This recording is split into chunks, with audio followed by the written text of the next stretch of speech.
Evolving City, c'est la volonté très forte de mettre l'architecture au service des usages.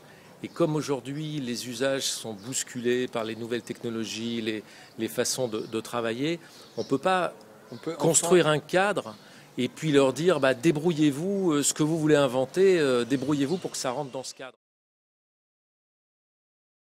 Ce qui me plaît beaucoup, c'est que non seulement les aspects économiques, il y a aussi les aspects multidisciplinaires, donc que ça va, je dirais, permettre de créer, donc avec effectivement des architectes, des informaticiens, des gens qui font du virtuel, des gens qui travaillent beaucoup sur les aspects humains du numérique. C'est quelque chose qui est tout à fait donc, important.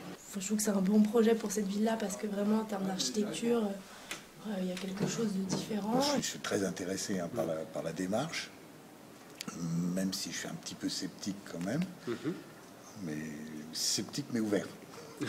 Un nombre de salles qui sont inoccupées, on a des rythmes qui font que parfois les salles sont inoccupées, parfois on est bousculé, et donc il nous faut des outils qui nous permettent effectivement de répondre à ces attentes. Et je crois que c'est un projet qui est franchement donc, très motivant et surtout pour une école d'informatique.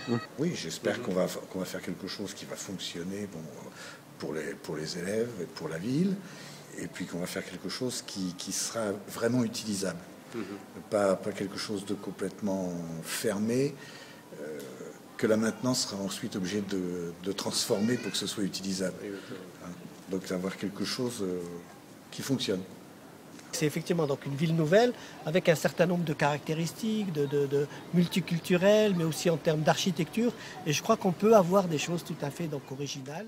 Avoir un élément supplémentaire qui va apporter du dynamisme dans cette ville et dans ce centre qui est un peu tristouné quand même. Comment on peut, à travers ces outils, pouvoir envisager les espaces de demain qui aujourd'hui prennent corps, mais je veux dire véritablement comment en fait les espaces de formation, de recherche vont pouvoir se développer et s'adapter au fond. Le cluster, c'est véritablement l'adéquation entre la formation, la recherche, les entreprises, avec un volet qu'on voudrait, je dirais donc ajouter, l'aspect culturel. C'est ce fantasme à un moment du participatif, du collaboratif, et comment ça, à un moment, ça s'ancre dans le réel, et comment le réel arrive à avoir la réactivité qu'il faut pour réagir à ce qui se passe dans le virtuel. À l'échelle d'une ville, c'est intéressant, mais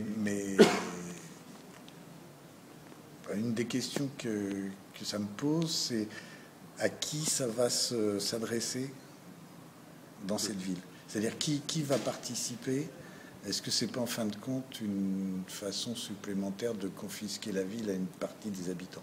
Beaucoup de gens qui travaillent. On peut arriver à développer un outil qui soit vraiment pas polyvalent, mais qui puisse s'adapter comme ça à toute une, qui dépasse en fait la question du quartier ou du petit système. Certaines personnes n'ont pas de conscience. Notre insertion dans la ville, je veux dire, elle peut effectivement se faire autrement, être perçue autrement, et on a besoin d'outils et de méthodes pour réfléchir à tout ça, pour projeter tout ça, et je pense que le travail que vous faites et les outils que vous développez sont vraiment pertinents. Certaines personnes n'ont pas les moyens, d'autres personnes, ça ne les intéresse pas. Mais même si ça ne les intéresse pas, on ne peut pas pour autant les foutre à la porte. C'est un peu ce qui est compliqué. Ça me permet un peu de voir comment, un peu de loin, comment l'outil et les technologies sont mises à contribution. C'est une expérience humaine, enrichissante, professionnelle, technologique, scientifique, enfin tout point de vue. Voilà, c'est un merveilleux point.